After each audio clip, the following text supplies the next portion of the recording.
everybody, and welcome to another Splinterland support video guide, walkthrough, whatever you want to call it. As I'm sure you guys are all aware, Land 1.5 was just released onto the Monster Mavericks test server last Friday. That was September 15th, if you're watching this in the future.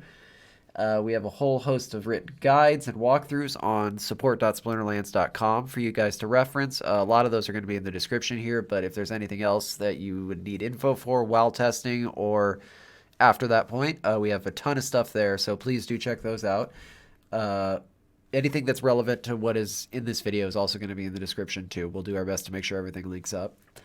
But we also felt that, excuse me, it might be useful to have a bit of a quick video guide just showing how to start things on land, how to build work sites, what you're looking to do, how to stake DEC, all sorts of things. So we're going to go through that here. If you find it useful, make sure to give this a like. And if you like this channel, please do subscribe. We're going to try and share more videos in the future so you guys can use these in addition to the articles for reference material.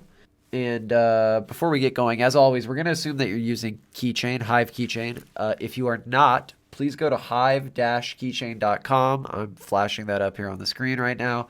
We'll also include a link in the description for that, but please make sure that you are using that. We have a guide to set that up too, but it makes things a lot easier and safer generally for using your Hive keys on Splinterlands. Please keep in mind that also everything I'm doing here is on a test server, so nothing you're seeing here would affect other players or the in-game economy or anything like that, just so you know. Okay, so to begin with, we are going to go to the land button here on the top menu bar. And I already had claimed some deeds here just to make it a little quicker, although I did not survey these yet, so we're just going to be doing them individually for this first part anyway, so that's not a huge deal. I'm going to just pick this corner one to make it easy to reference. But if you have not ever checked out this little key here, these are going to change as we go through these steps when things are under construction or fully developed. Currently, everything is undeveloped, which is this yellow triangle, as you can see on all of them. So let's just quickly survey this.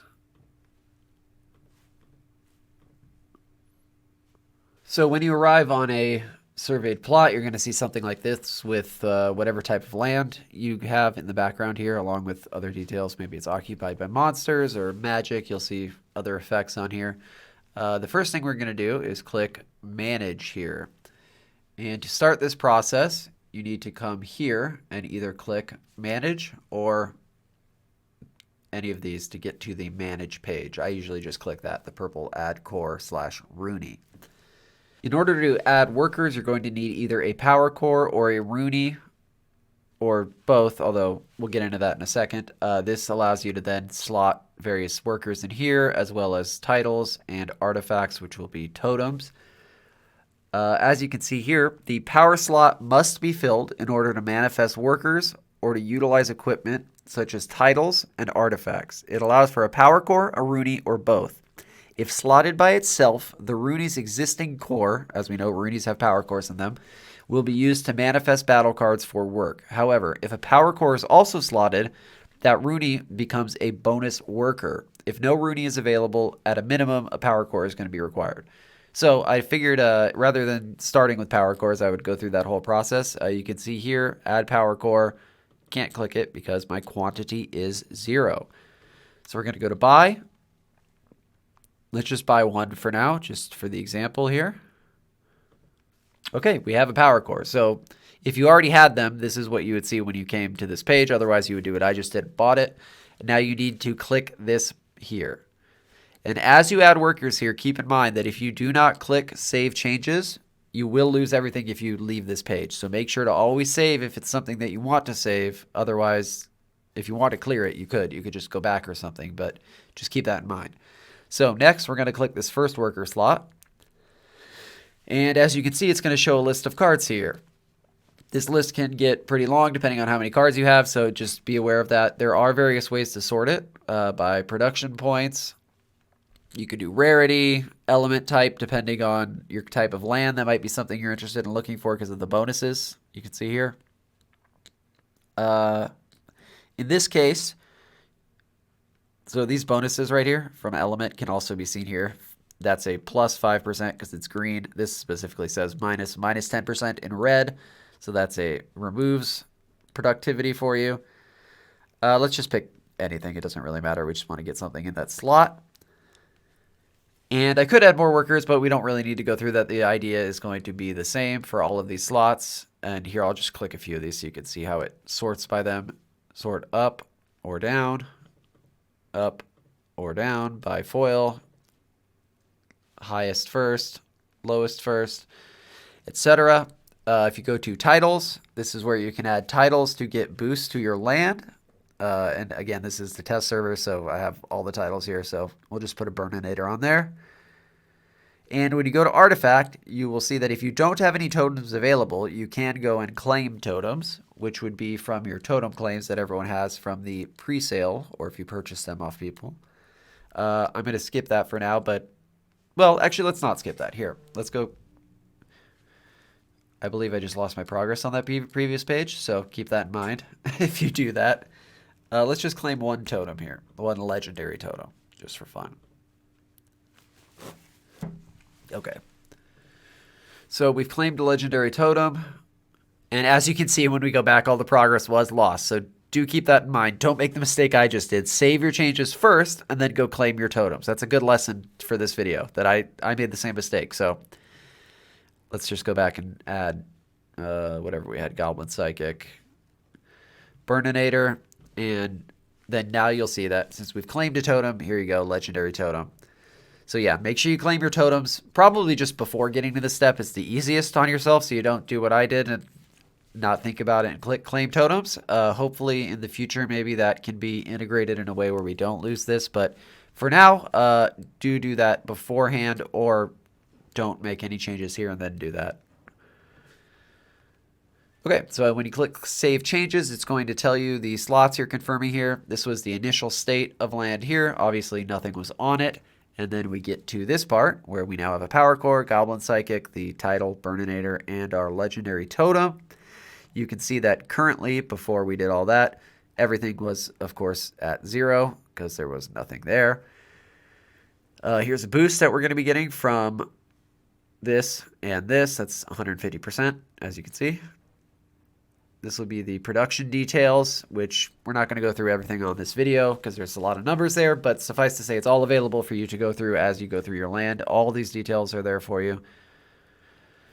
This will be the energy required, which we will get to in a moment,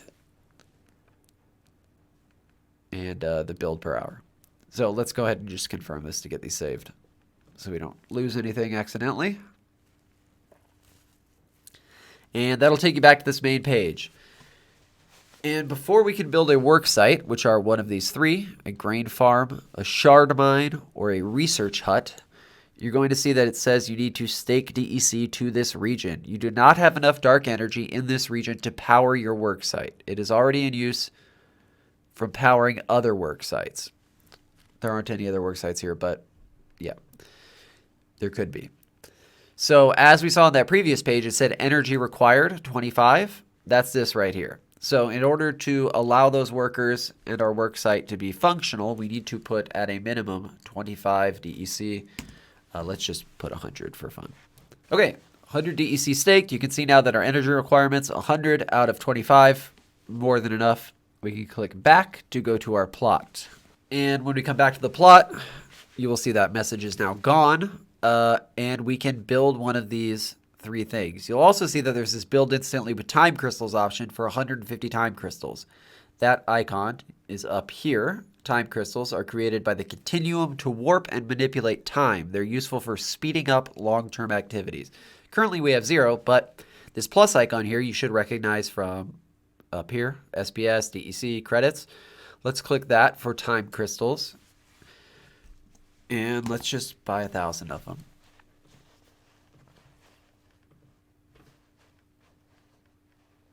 This is not required. You don't have to have time crystals, but in order to speed up building, you would. So if you click build instantly with time crystals and then build any one of these, it will instantly be built. So let's do that first as an example. Then we can go through the other way that time crystals can be used here. Also, when you build instantly with time crystals, it does not require that grain be used during the construction process. That's one of the benefits of using that instant build option. So as you can see here, we now have a grain farm, which will produce grain. This worker will be working on it. You could have other workers also working on it. And you can store up to 7 days worth of resources, at which point you would need to harvest them. In order to harvest things, you would go back to this view. And you can see how much grain per hour you're getting from our grain farm. And right down here, there is a harvest button.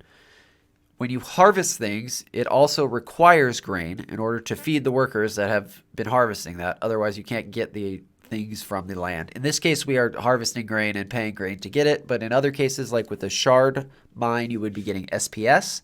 And with a research hut, you would be getting various researched things that you would be paying grain to the workers to research for you.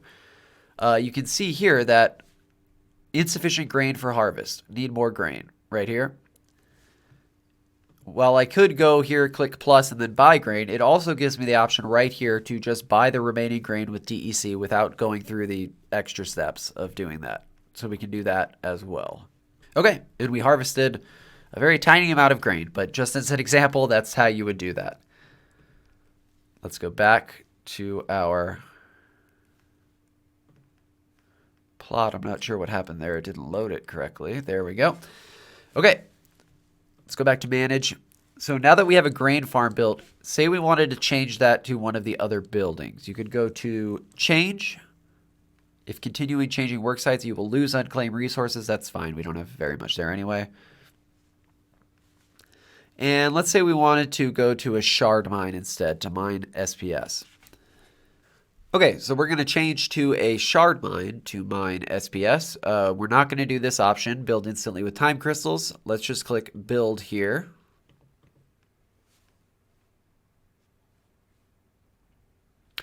Okay, and as you can see, shard mine is now under construction. And it's going to take quite a while. So what you can do is instead of that build instantly option, you can use time crystals here and click speed up.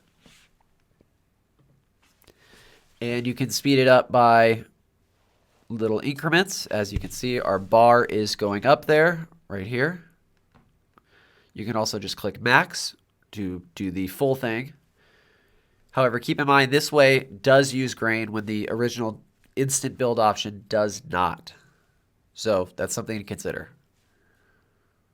Although it may be possible that when you're first building a building, you don't have the time crystals available or the funds to get them. And then later you do. So this speed up option may be the only available option, which is fine anyway. As you can see here, before you can begin production, your workers will require grain to maintain their physical form. And because we only have one worker, it's less than one, probably. It's some decimal amount here. So let's just click feed workers. Okay. Now we have a shard mine operating, and it is giving us SPS per hour as opposed to grain per hour. And as with the previous example, if you went back, this would be where you would harvest that.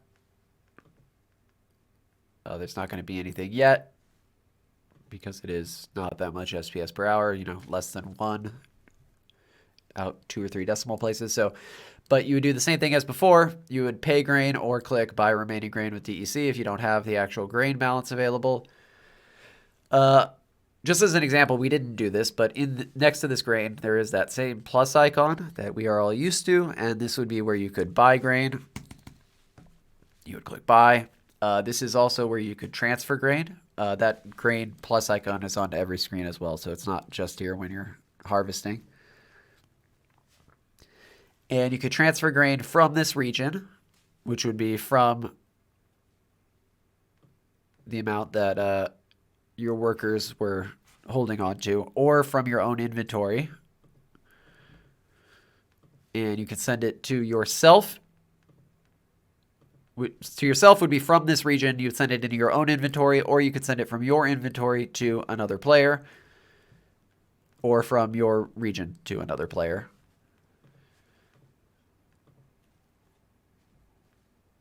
Let's go back and change to the last building just for fun.